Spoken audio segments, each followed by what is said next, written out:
the Congress party had put out a statement supporting Palestine. And as far as I remember, Abhijit, there was not a word, not a reference to the October 7th attack. Lokesh, can you tell me why? Yes. Deepti, first of all, anywhere if there is a human right violation, it must be condemned. However, we must take due due consideration of those who are vulnerable and those who are those sections of society which get impacted by such forms of. So why did you not mention the October 7 attack, Lokesh, in the resolution? Tell me that. Deepti, what is happening in West Asia is an outcome of radicalism, extremism, intolerance, and a form of disregard for human rights. This is what has to be condemned and opposed all over the globe. Now, you cannot have this particular policy adopted at home and you go outside India carrying out the peace message wherever this is taking place. So what should we do? Lokesh, what should we do? Tell me. We must adopt Nehruvian principles and ideology in practice at home as well. Only then can India carry forward the message of Vasudhaiva Kutumbakam outside.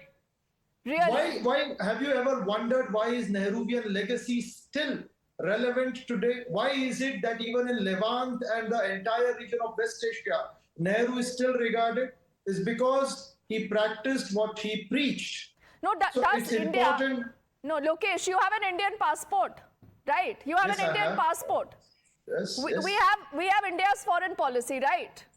Or should we not have an India's coherent foreign policy because the opposition hates Narendra Modi? So whatever he says, whatever he does has to be targeted. No, we do not hate our Prime Minister. We only question our Prime Minister that with respect to Manipur, what is Why happening... can't you question the Hamas? How is that difficult, Lokesh? Hamas is using Hamas for us. A simple resolution. Have we elected Hamas? We have the PDP, we have the National Conference, who are shedding tears for the Hezbollah for Nasrallah. Can you tell me, did Rahul Gandhi put out one single statement? Deepti, why should we worry about Hamas, Nasrallah and all these people? They are not our leaders. They are not... So why is Mehbooba Mufti saying that there should be mourning for Nasrallah? Why does the National Conference, and you have the PDP representative here on the show, who says that this is about the Islamist cause? I'll answer this. If Mehbooba Mufti questions denial of human rights to certain minorities in Israel and use of arms and ammunition on civilian population, that is something even you should support. So what happened on October the 7th, Ravi, before I get to you, Abhijit, should not matter. It should not matter. We should not talk about it because they deserve this. Me or Ravi?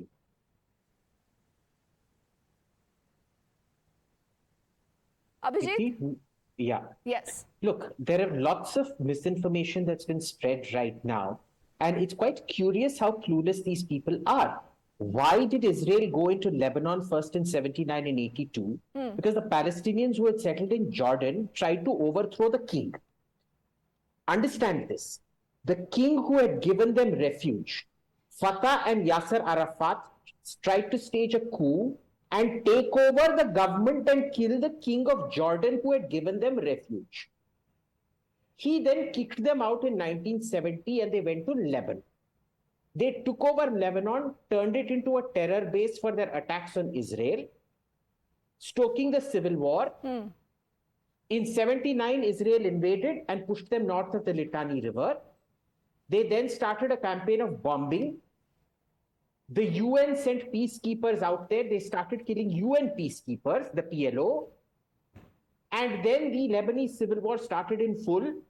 When the Christians invited the Israelis in, they allied with the South Lebanon army and participated in the Lebanese civil war. Notice out here, the PLO, the so-called representative of the Palestinians, tried to overthrow not just a Muslim king, but a Hashemite king, related direct descendant of the Prophet himself, and tried to take over his country.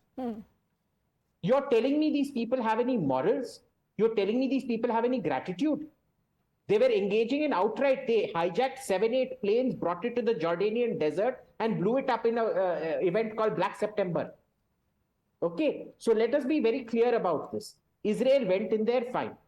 Today, what part of Lebanon does Israel occupy for the last 10, 15 years? Nothing.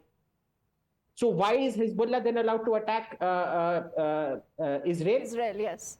Let's So, ask Ravi. Let's ask Ravi that basically- question. Abhijit, I think that Deepti- is the real question, and a lot of people here on the panel will not have an answer to that question also. Ravi? And finally, very quick point, Deepti, if you allow Yes. me, very quick point. You know, as for Nehru's great diplomatic ability, he came up with a peace plan for Israel-Palestine, for the partition of Palestine. The Israelis hated the Palestinians hated the Israelis. They never agreed on anything. In their entire history, they only agreed on one thing, that Nehru's peace plan was so bad, they threw it out unanimously. It was the only thing the Israelis and Palestinians agreed on, that they threw out Nehru's peace plan. Okay, Ravi. This was his diplomacy. Okay.